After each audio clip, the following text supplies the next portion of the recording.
Good morning, good afternoon, and good evening, depending on where you join us from today. Thanks for taking your time to be here. I hope you're having a great and wonderful week, and we are here today to make your Thursday even more exciting. Before we start, I need to ensure that you can hear and see us properly. So go and please find the chat and share us what country you are joining us from. Maybe you'll even find someone from the same community and we'll be able to connect further. While you are doing that, let me tell you that we have a really awesome webinar planned for you guys today, and we'll dive into the details in a few moments. If this is your first time joining us, welcome. We hold our webinars, roundtables, workshops, onboarding days to share some insightful and actionable information with our community, help you make the most of our tools, and hopefully you can get some takeaways that will help you increase your traffic and grow your businesses. I can see you have a lot of people joining in from England. That's great. Never been, but really planning to go there. Also, people from USA, Dubai, Peru, and Ukraine. I'm in Ukraine. Hello to my homelanders. Uh, Great. Everything seems to be working. So today we will be speaking about DeepSeek, ChatGPT, and how businesses can survive in the AI-driven SEO disruption. SEO is ever-changing market, and AI-driven search has really shown that it's shaking up the world right now. Tools like DeepSeek, Grok, ChatGPT are reshaping how search engines find, rank, and show information right now. So to stay ahead, as businesses, you need to stay ahead in your data, get smart insights, and be flexible with your strategies as they are always changing. So ranking tools can help you keep up with that, and we'll dive into more details into how you can prepare yourself better later today. It's me. I'm your host today. My name is Oleg. I'm the sales development lead at SE Ranking. So you might have heard from me or some of my teammates in the past. I specialize in outbound strategies, so not really related to SEO, but also work on engaging with our customers in a personalized way. But yeah, we are not here to talk about me. And let's actually meet our experts for today. Please meet Svitlana. She's our amazing content team lead at SE Ranking, and uh, I'm excited to have you today, Svitlana. Can you please tell the amazing people who join us today more about yourself?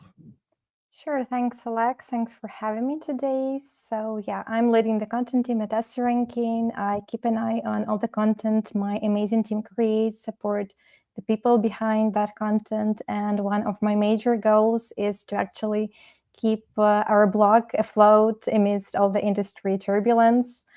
Normally, I stay behind the scenes, but today our educational manager, Valeria, somehow lured me into this gig. I don't know how this happened. She didn't even promise me cookies or anything. But anyway, here I am with you today. So yeah, give me some slack, please, once we get to the good part. Don't worry, she did the same to me, so I guess we're in the same boat. Yeah. And yeah, and Kopan, she's not the last one who our webinar manager tricked into it. Please meet our SEO specialist, Olena.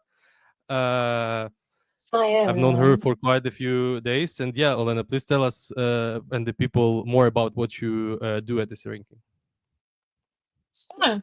So I'm an SEO specialist here at this ranking, but in general, I am in online marketing since 2016, and since 2022, as a part of our amazing SEO team, I'm ensuring our organic growth and assisting developing a ranking platform. Also, I make sure that nothing important in the industry passes by you, our community, and the S-Ranking team as a manager of SEO News Digest. That's it. Thank you for Thank you a having me. lot. Yeah, I'm keeping up with the SEO industry probably mostly because of Olena's insights, and yeah, she'll share some of them with you today. Before we actually That's get sweet. topic, yeah, I wanted to tell you a bit more about SEO ranking and what we do. We are a powerful SEO platform that provides data tools designed for digital agencies, SEO professional businesses, and everyone who wants to grow their visibility on the internet. During the last 10 years, we've been building up our platform based on what actually professionals need, and thanks to that we've received some great acclaim. On the screen you can see our recent awards from the G2, and for me as a salesperson, it's great to see that we are valued across different markets and different type of clients. Doesn't matter if you're a small business or represent an enterprise. Thanks to our great clients, we've been working on their feedback and have grown our toolkit to over 30 tools already. With them, you can cover all the basic tasks from competitive and keyword research to website audits and backlink research. But we are already developing some advanced and innovative AI tools that my colleagues will partly speak about later. And yeah, I'm really excited at what our product team is cooking right now. We also know that inaccurate data is probably the biggest enemy of each SEO strategy. That's why we've been working a lot on refining our algorithms and data sets and formulas to ensure that you get the best data possible. And yeah, I think our databases grow and update regularly, weekly or even daily. So yeah, that's a really great site for an SEO tool as well. And as I said earlier, SEO ranking is planning to build was planned to build for digital agencies who work in teams with large number of customers. That's why we did invest a lot of resource to provide you a number of features for collaboration with your teammates, with your clients, be that reporting, manager seats, different access levels, etc. You can check it out after our webinar today. So here we are, finally at the agenda. Today we have quite a big topic to uncover. The presentation itself should probably take around 40 to 50 minutes. And we'll begin with discussing DeepSeek, what's true about it, what's a bit of a hype. Then we'll switch to ChatGPT and how it concurs this search right now. Switching over to Google Search Trends for this year, and should we even optimize the AI engines? Is there sufficient enough to start doing that? Then we'll go over the AI chatbots and how they are similar to traditional search, how you can measure the impact of AI disruption, and of course we'll touch on what should you prioritize, actually, the generative engine optimization or the SEO that we all know about. Of course, in the end, our experts will share some tips and tricks about AI search optimization, and we'll obviously wrap it up with a Q&A session. So I highly encourage you to leave your comments and questions in the chat. We'll be trying to cover them on the spot, but we'll definitely get to them during the Q&A session. So yeah, that's basically it. We will be sending you all the replay of the webinar and all the links that and as well as the presentation. So right now I ask you to stay tuned, sit back and soak up all the information we have prepared for you. That about covers my part. So Svitlana, Olena, please take it away. Okay, so I'll start today. Finally, let's get started. We have a lot to cover. And first, let's take a bird's eye view on the on the AI search engines market, with OpenAI being the biggest player, which is currently valued at $340 billion, which is a huge jump from just $29 billion back in early 2023. This was when ChatGPT was publicly launched. So the AI market is still new, it's evolving, it's changing rapidly, and there's room for competition.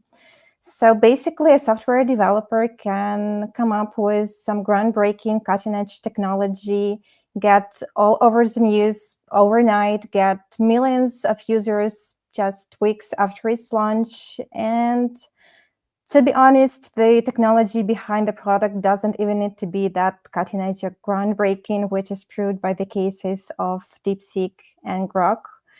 And now let's take a deeper look into DeepSeek success, why everybody got so obsessed with this tool. So it got 20 million daily active users in just 21 days after its launch. It ranked #1 in the App Store across 157 countries, including the US. And it dethroned ChatGPT, which used to occupy that sweet spot. And the major reason behind this is probably the cost of development of DeepSeek, which was just slightly above $5.5 million compared to $6 billion OpenAI invested into the ChatGPT's infrastructure. So that really is a huge difference, which caught everybody's attention. And the first feedback we saw online promised that DeepSeek offers impressive capabilities on par with what ChatGPT's GPT-o1 model offered. Everybody wanted to give it a try. They did. DeepSeek received its millions of users really, really fast. And because of the affordable development, DeepSeek was able to provide affordable API access, which opened up a lot of opportunities for software developers and other businesses that relied on AI models data on large scale. So there were still, there was a case, there were red flags from the get-go. And one of them was major data leak. A cloud security firm spotted it in the early days of DeepSeek. And then, of course, censorship issues due to DeepSeek's Chinese origins. Our team, this ranking team, ran a manual study in February. We looked into how DeepSeek, ChatGPT, and Google AI reviews answered 40 queries we selected. Those were from Your Money or Your Life topics. And we discovered that DeepSeek actually had the lowest objectivity score among the analyzed tools. And also, quite expectedly, it refused to generate responses to certain politically sensitive topics. Now, this was back then in January, 2 months ago, but 2 months later, where we are today. And first, let's take a look at the chart at the left, which shows how various technical brands achieved the milestone of first 100 million users. And at the bottom of this chart, we see Netflix with 18 years. If you got a bit confused, let me give a disclaimer here. It was first a DVD rental company before it evolved in the Netflix we all love today. Then in the middle, we have Facebook with 2.5 years. And at the top is ChatGPT, which managed to get its first 100 million users is just under 2 months, which was super impressive. And now we're 2 months after DeepSeek was launched. And the question is it there yet? And we have the answer, it's not. I checked Google Play, and it says DeepSeek currently has 10 million downloads, which is nowhere close to 100 million. Then we can go to the App Store. App Store's top 100 free apps rating. I first checked it on the 13th of March, and back then DeepSeek was ranked number 18. Now, Olena is here with us. Maybe you have any thoughts on where it might be today?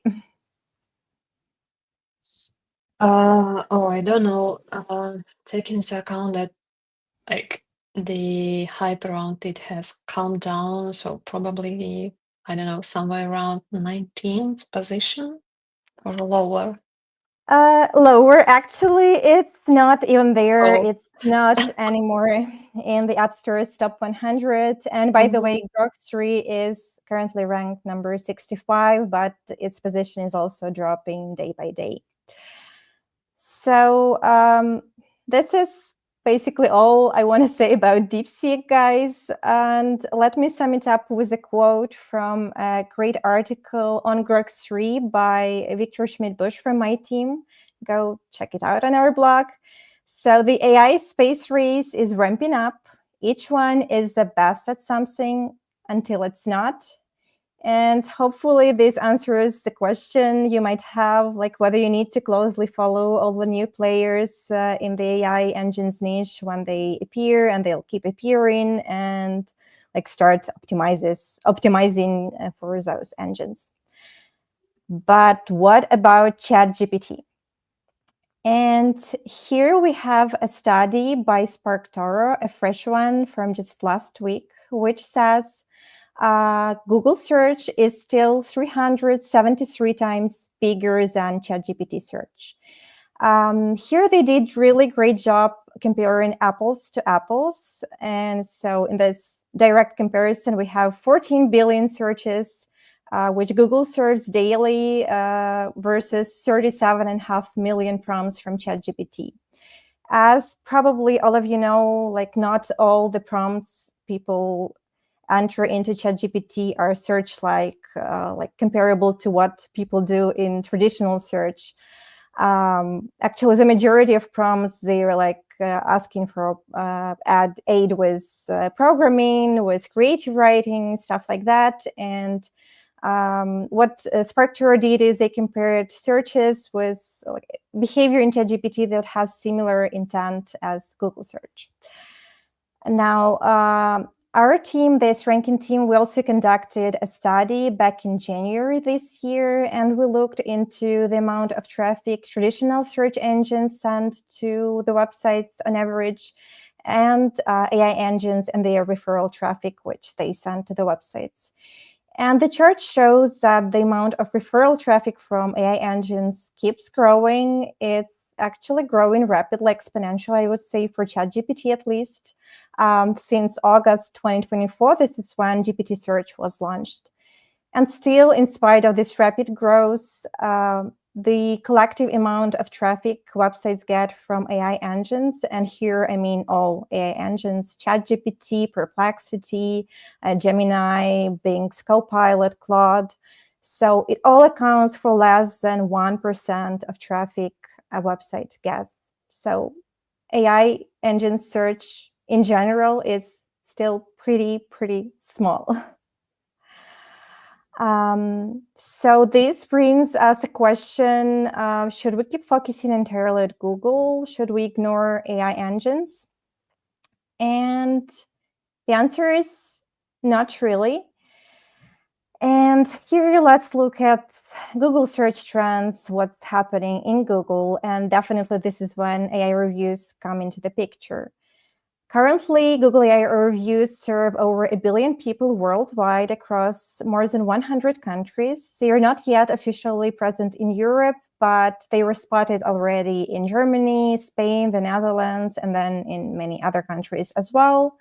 And it looks like it won't take long until Google actually launches AI reviews officially in Europe.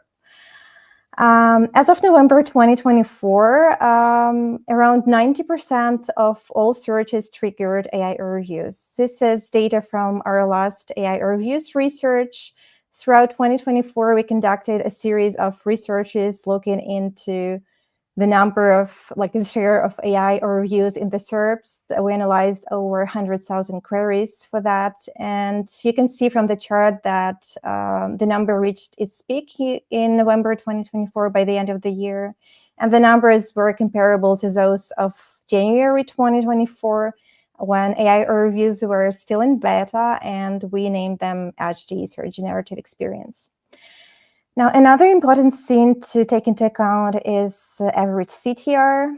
We all expected that when AI reviews go live, users will get their answers, quite extensive answers to their requests rapidly right in the SERPs, and they won't really need to click the blue links beneath AI reviews. And this is truly what's happening, and it is proved by a recent study by Advanced Web Rankings. So they found out that for queries that contain words like what, when, where, how, the 4 top-ranking websites that rank for these queries, they received 7.3% less clicks, so their CTR dropped quite significantly. And the last alarming stat I have here is that in 2024, 60% of Google searches ended in 0-click, and that's a huge increase from just 26% back in 2022. So yeah, this all is quite alarming, and I feel the pain my colleague Olena feels as I share these stats. Maybe Olena, you have some thoughts you want to share immediately. Yeah, it's indeed hard time for publishers, and on top of that stats that you've shared, Svitlana, we haven't included it in the presentation because I've just found out about it, but Google was caught red-handed in replacing links to websites, to publishers by links to their own search results. So even when users want to click, they can't go to a website and they go directly to another Google search. So yeah. Oh, yeah, this is new information for me, and it's mind-blowing. Needs some time to process it, actually. Yeah, actually, it's a shared pain with Olena, the traffic that no longer goes to the website. As I mentioned, I'm in charge of the ranking blog, and it also suffered traffic loss. And actually, 16 of our blog pages lost 58 to 16% of traffic, mostly to AI reviews and AI engines. And yeah, those were top of the funnel articles. So now whenever someone is wondering what reference dummies are or why keyword stuffing is a bad thing, then they no longer land on our websites or like other websites. Well, not all of them, but many of them. They just read what AI reviews offers or what ChatGPT and other chatbot offer, and that's it. So yeah, now I mentioned we lost traffic to AI engines, and you might be puzzled as before, like 5 minutes before I mentioned AI engines are actually too small just yet to grab a big slice of a pie of traffic from the websites. But everything is not that straightforward, and like our favorite SEO thing is it depends. Now, let me share with you a couple of reasons why you actually should optimize for AI engines and why it's a good idea right now. And the first one is that demographics matters. And the Spectre study I cited earlier that says Google still processes 300 times more searches. So it doesn't take into account industry specifics, demographics, other subtle nuances. And depending on who your audience is, they actually may be using AI engines differently. For example, if your audience is from younger generation, they're tech savvy, then they're probably using ChatGPT and other AI chatbots way more often than an average user. Then another thing is that those people who do use AI chatbots actively, for them, ChatGPT and the likes are the new blogs. In the past, people used to click Google, click the blue links and get the information they need. But now they get it from the chatbots. And another research from Sparktor found out that actually 12% of all the ChatGPT use cases account for professional education. So what people in the past used to do on your website, they now do, like some people who do use chat bots with those chatbots. And one more fact, a positive one, finally, is that if you do get some traffic from the chatbots, it'll be really, really good one. The stats below, they're not based on some massive research. They're from our personal experience, but you can still use them as benchmarks, I guess. So in our experience, informational traffic from AI engines converts 23% better, and commercial traffic converts 300% better, which is awesome. So if this topic was bigger, like it's still pretty small. That's true. And research also found out that the behavior of these users who come to your website from AI engines, AI chatbots, it's really great. It's way better than average. They stay on pages longer. They interact with those pages. They click to other pages, explore your website. So basically, they did all the exploration, all the preparatory work in the AI engines, and then they come to your website really motivated. So those are great users. And I know that was a lot of stats and facts I shared, maybe a bit overwhelming and hard to process. And you may have more questions than answers at this point. So I'll pass it on to my colleague, Olena, who will hopefully answer those questions you have, and you'll be able to build some action plan. Thank you. And yeah, here we come up with the main question for today. What on earth should we do with our websites? Because to sum up what Svitlana said, from the one part, AI brings many opportunities. From another side, AI really hurts. But the good news is that there is a solution for that, and that SEO isn't going anywhere, it's just getting transformed. But the main point that we need to remember is that lazy, or let's say overused approaches don't work. What I mean here is writing an article which has already been written by other websites for about thousands of times, or relying solely on SEO while having a mediocre quality of content. And when you hope to get on top just by over optimizing it, not anymore.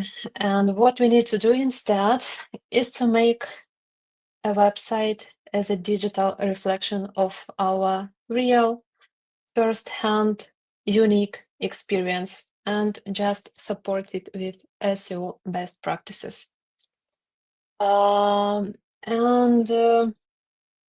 Let's take a look to understand our further steps, what AI engines and classic ones have in common.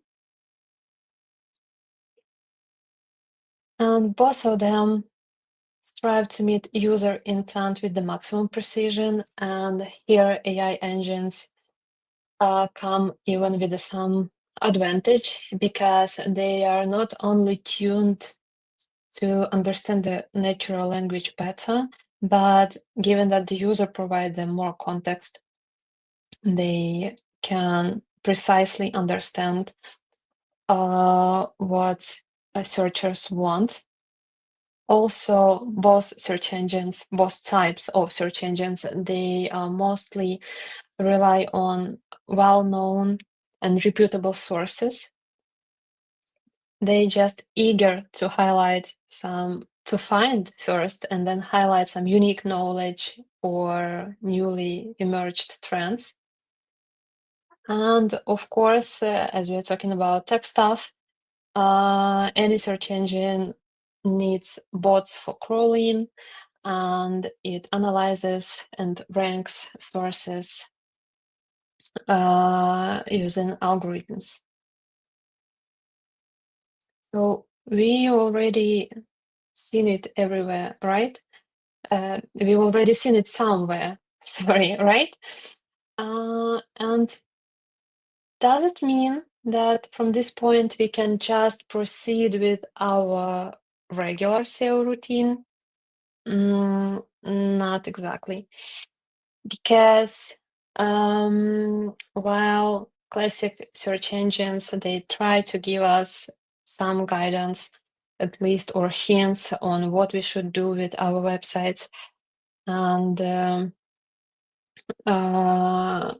like for AI search engines, we don't have any of that. We need just to discover it by experimenting and searching on our own.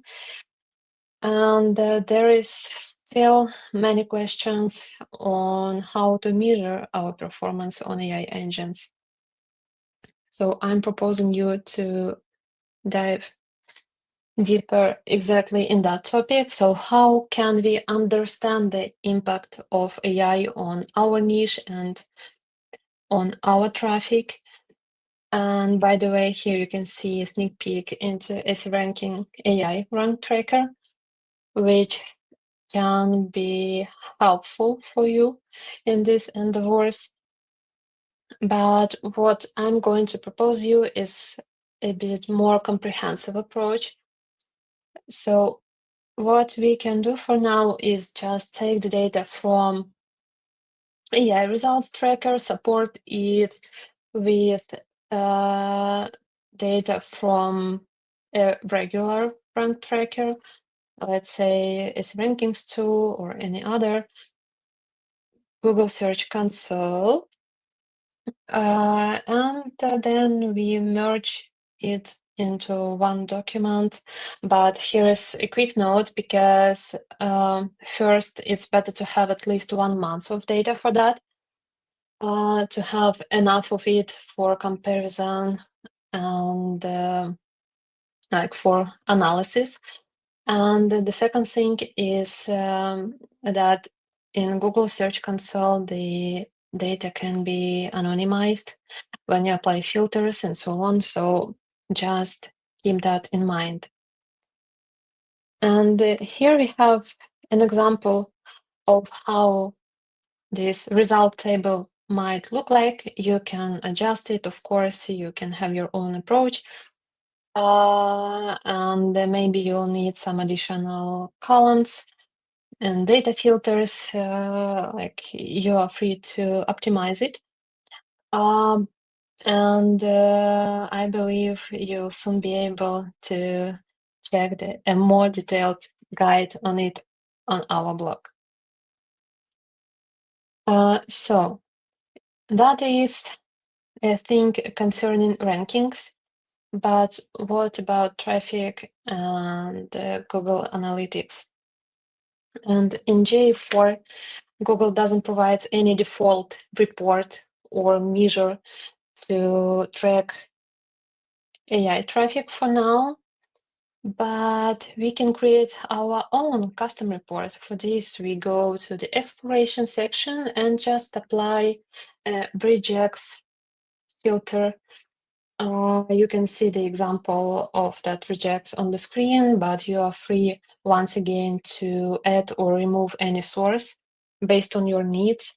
And then you have a traffic report like you have for any other organic referral, whatever sources, and you'll be able to work with it. But here is another note comes, because like here we can see only visits when a user clicked on your link. We still don't know how many times we've been shown or our brand was mentioned on search results. So we are working on that, and there definitely will be solutions, but for now it's just a note for you to keep in mind. And now let me... Yeah, we are on to another step, and Svitlana. Yeah, I'll cover this one. Step 2, once you have all the data which you can analyze and get at least approximate understanding on how much your exact website was affected, whether you lost some traffic to AI reviews, how much traffic you already get from LLMs. Now you can use these data points to choose your area of focus, as your resources are probably not limitless. You can do everything at once and you'll have to choose wisely. So to make the choice, I suggest you ask yourself a simple question. If my site gets cited in AI reviews or by AI chatbots, what's in it for me? What do I expect to get out of it? Do I expect to get brand awareness, better visibility? Do I want some clicks and to claim back some traffic I lost to AI disruption of the industry? Now, once you have those answers for yourself, you probably have a couple scenarios to follow, and let's explore them a bit more. So your first option would be to focus on traditional search. And yes, we do have AI reviews here in Google, but there are still searches not affected by AI reviews. You can find those queries, for example, using our competitive research tool. You can create new content for those queries, optimize them, like do everything you did before. And your blue link may get in the top positions, you'll get your traffic, etc. Another thing you can do is cover some specific topics where AI reviews and AI chatbots, they do have answers, but those answers offer too generic information. They are not quite useful and they do not satisfy user intent. So if you see this and you understand you can do a better job, you have some unique insights, you have what to offer to the users to satisfy that intent, then definitely go for it, as users will try AIOs, they'll try ChatGPT, they won't get what they need, and they'll resort to their basic state of things, Google, and they may find your website, and again, things will work for you kind of the old way. And one of my biggest advices is to, in any case, avoid investing your resources into creating generic top-of-the-funnel content, because if there are already hundreds, if not thousands, of articles covering the topic, and they're pretty good ones, yes, they may be not perfect. They may miss, top-ranking articles may miss some information, some angles. You might have a little something to add, but then AI reviews, AI engines, they can also do just that. They combine information from different sources, different angles, provide user with a short, handy summary. And if AI engines can do this pretty well, that you don't need to do this on your site, because it won't take you anywhere in the long run. Now, another option, another scenario you can follow is prioritizing AI search. And here, if you decide to do so, I advise you to get started with your existing content, which you already have. You might have lost some of your traffic to AI engines. So why not optimize this existing content for LLMs? It will take some of your time, but not as much as creating something from scratch. And once you optimize your content, it can get cited more often. Probably you won't get too many clicks, but those you will get, those users you will get coming to your site, they will be good ones. Another thing to do here is to work on your brand's AI visibility, working both with your own site and resorting to digital PR. And what I mean here is those queries when a user enters a prompt or keywords and gets a list of recommendations of certain tools or products, and you surely want your tool or product to be on that list. So to make that happen, you need to make sure your website has the information LLMs need to feature your product, that you communicate your tools, products value properly, and that also other websites, preferably authoritative ones, do also just that. And again, if you decide to focus for some time on AI optimization, please still avoid creating generic top-of-the-funnel content and optimizing it for LLMs. It's still not a good way to go. And finally, you can try mix and match both approaches. It could be tricky, as it will require a lot of effort and resources on your end, but depending on where you are today, on the amount of resources you have, you might be able to do just that. So good luck. You can do it. And here I pass it on to Olena, who will finally get into the nitty-gritty of how you can actually optimize your site for AI engines. For sure. Thank you, Svitlana. So Google says that for being able to qualify for their AI search results, like AI overviews or newly released AI mode, you can just follow their general search essential guidance, but there are for sure some tactics, some strategies that can help you get featured more efficiently in AI search results. So let's take a look at them. First of all, as I said, traditional SEO has gone nowhere. It's still there. And it's not just because AI search engines and classic ones cover similar user needs. It's basically because they are often built on the same infrastructure, because Google's AI overviews or AI mode, it definitely uses Google's index. And as we know, ChatGPT or Perplexity uses Bing's search index. So everything that will help you get promoted in a regular search result will definitely help you with AI endeavors as well. Then, as Svitlana said, content must be your top priority, and we need to make it in-depth prompts that users are sending to chatbots or generative AI. They are usually very specific, so covering multiple specific topics from different angles increases your chances of getting sites there, and so does higher readability and scannability of your pieces, because during our own experiments as well, we've noticed that content that has good readability scores, it's cited more effectively.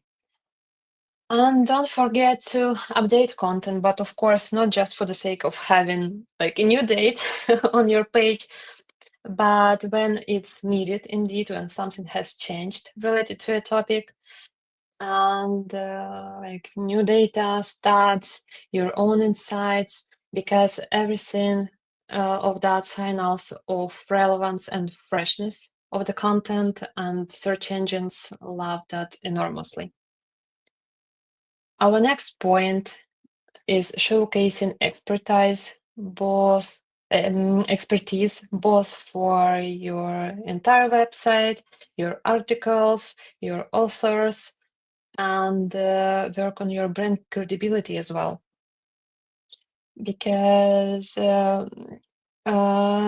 websites that link to and get mentions from other reputable sources, the search engines tend to perceive them as trustable. And as Google has been telling us for ages, and it is true, it is a primary for SEOs and everybody who is running their own websites, that we should focus on credibility and double EAT. Here we come with the brand awareness. So AI engines, they tend to mention popular brands, not only authoritative, but popular brands first in results and more often. And as we said, that all search engines are built on crawlers, and they use algorithms to work it on. So we need to ensure the accessibility for the AI bots, because especially at the first time when AI started emerging, many websites closed in robots. They closed their websites to AI bots or to anything that is not Google or Bing, for example. So if you want to get shown, please recheck that, recheck your configuration, recheck your robots.txt. And another important thing to mention here is that unlike Googlebot, AI bots, they cannot handle JavaScript for now. So if your website is built on JavaScript magic or uses that for rendering your website, make sure to review technology if that's possible, or consider some measures so the search engines can see your content and what's important, and that they can have access to it. And here we come to even more fascinating part of optimizing for AI, and I'm inviting Svitlana here. It's actually just a small tip, like a fun thing you can try yourself. So if you want to rank in AI engines, you can actually let AI engines help you do just that. You can ask them how they arrive to a certain conclusion. So just go basically to ChatGPT or any search engine, ask them to recommend you tools or products which are relevant to your brand, and then add phrase something like explain your reasoning step by step, or it could be worded differently, but the essence is to ask chatbot to explain how it came to a certain conclusion. And what they'll do, they list some criteria, they'll explain their choice, and it may give you some hints on what you can fix on your website with your product to get featured. It might list your competitors and not mention your product. And in that case, you can once again ask why your competitors are there and your product isn't. And once again, asking it to explain how the chatbot came to this conclusion. And there you'll get a list of something. Those might be some actual problems your product has, which you want to fix to get featured. Or those might be some non-existent problems or something that was fixed ages ago, but the problem is that chatbots just don't know that because you didn't communicate it properly through your own website and through other authoritative, popular websites available out there. So once again, digital PR is your best friend here to make sure the way chatbots, the way the internet, basically whole internet sees your brand is aligned with how you want users to perceive your brand. That's just a small tip, fun one to play around with. And What a great yeah, it's a good one. Giving the floor back to Olena. Yeah, so with all that being discussed, is AI a curse or a blessing for us? Because we cannot make AI and any generative search engines give us our traffic back, but we can find new sources, we can adapt, we can learn how to work with them and master new approaches. And SEO is still there, it has just evolved. That's it from our side. And now I believe we are ready to your questions. Yeah, whoa, there was a lot of different new things for a new guy from the side about AI. Yeah, I didn't think it was that deep, but yeah, guys, we will be sharing the presentation and the recording with you afterwards. So yeah, and now it's time for your questions. The first question is from Jordan. He asks, does the new trend suggest that commercial intent queries are unaffected by the introduction of AI to search? I can get it if you don't mind, Olena. Yeah, please. Yeah, they are affected for sure, just not maybe to that extent as informational queries, as definitely the majority of AI reviews out there are for informational queries, moreover for more like long tail keywords, which somehow mirror prompts users use in chatbots. You will see AI reviews for commercial queries as well, but they're not that frequent just yet. But yeah, Google provides product recommendations and we'll get there eventually. It's just kind of smaller yet. Thank you, Svitlana.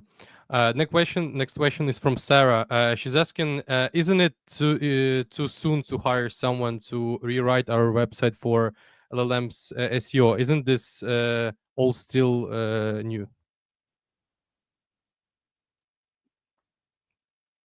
Svitlana, Olena? Yeah. I'm just thinking on that. Actually, I don't think there are some particular scenarios that would be just for LLMs and that could work for these search engines and not for another, because LLM and regular search engine, they are related heavily.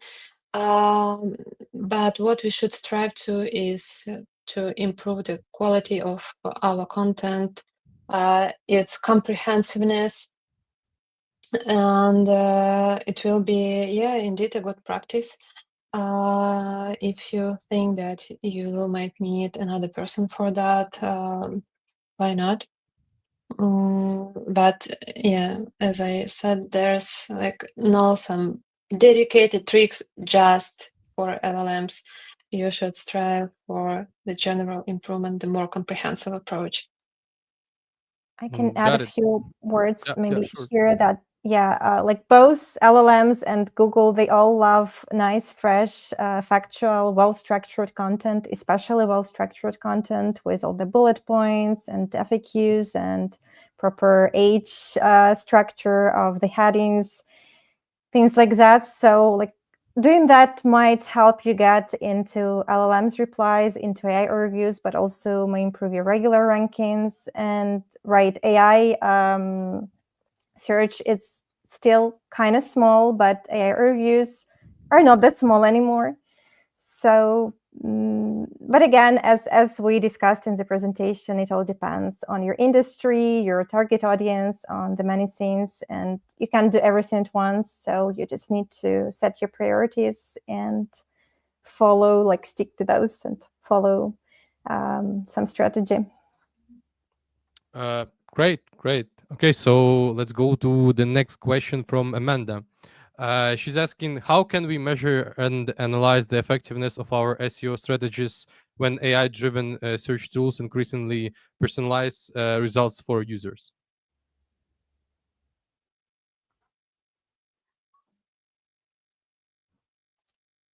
A very quick thoughts from me. Maybe Olena will then add more things. So that's true, especially true, I believe, for AI chatbots, where everything is increasingly personalized. And honestly, you cannot optimize.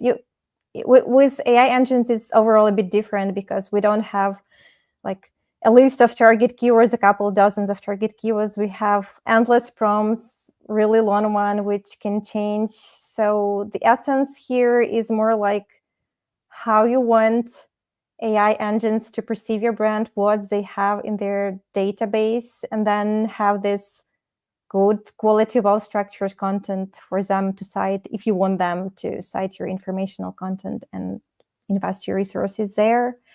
With AI reviews, I guess, we're still in the somewhat early stage. It's still volatile. One day AI overviews are there, the other day they are not in that very SERP, and it may differ for different people. There is personalization, but so is the regular search. Like we also have personalization in the regular Google search, but we're still optimized for a certain keyword and kind of uses non-personalized SERPs available in the tracking tools as our barometer, as something we will look at and use as a benchmark.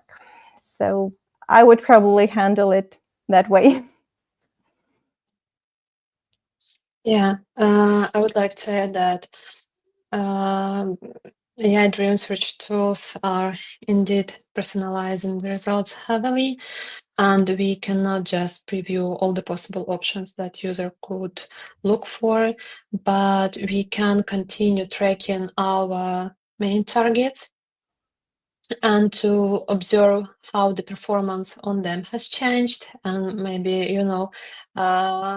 somewhat do somewhat of the reverse engineering and try to see trends there.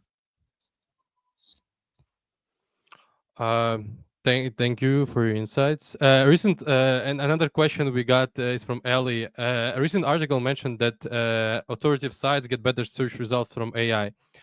What does it mean for smaller companies who don't have relationship with those authoritative sites? Mm-hmm.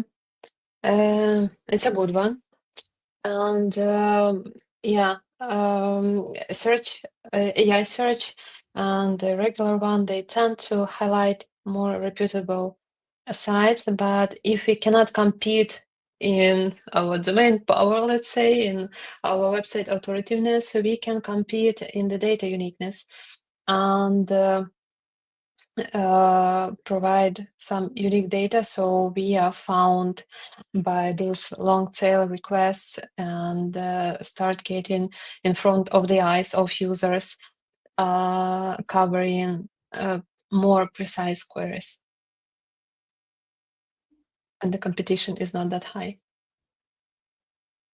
Makes sense. Okay, a couple of more questions from our viewers. The question from Mia: how should link building evolve to remain effective in the age of AI?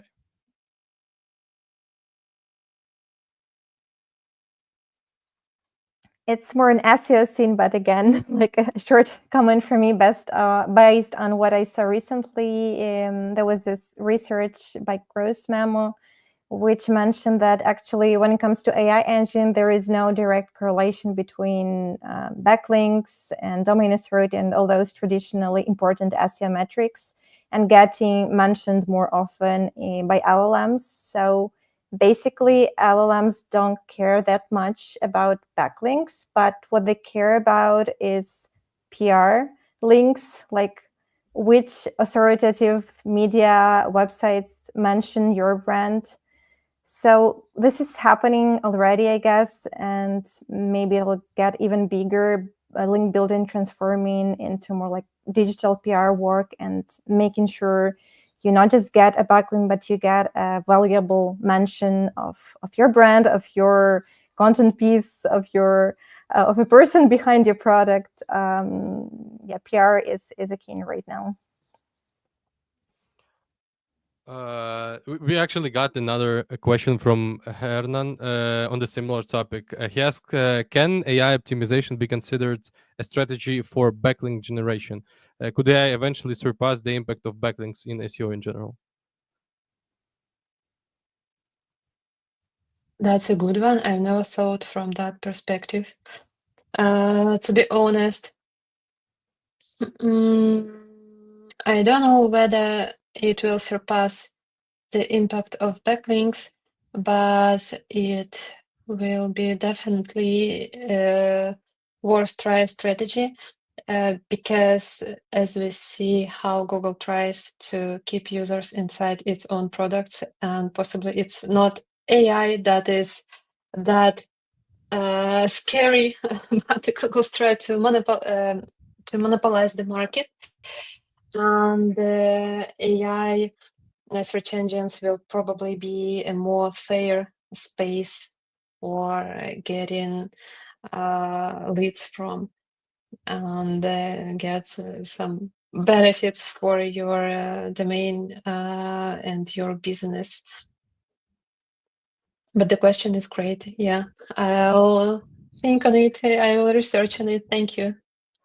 Yeah, Yeah, maybe I'm wrong here, but I guess Aaron mentioned like citations from LLMs. Can they consider it to be backlinks? And as far as I know, not quite. Like backlinks, which Google relies on in its traditional algorithms. So I guess those are still like two different things. But maybe it's just how I perceived it. Yeah, maybe. Yeah, we are running out of time. So, last thing I wanted to mention is one of our viewers, Arthur, made some statements in the chat. First of them is flat basic information architecture equals low SERP. Do you agree with that? I guess let's read the second part because it complements the first one. Rich topical clustering and interlinking means winning the SERP, and I personally absolutely agree with that. Yeah, like good internal linking, covering a topic from different angles, having content clusters on your website. It's works well for Google, and it definitely works well for LLMs as well, as they want answers to some super specific user questions based on the super long prompts. And the better you cover the topic from all the possible angles, if you have this whole content clusters around the topic, the greater your chances are of getting featured. Great. And Indeed. yeah, Yeah. we also got one follow-up question for the Alice question. Don't did you say the smaller companies must focus on long tail keywords to help compete with the authoritative sites?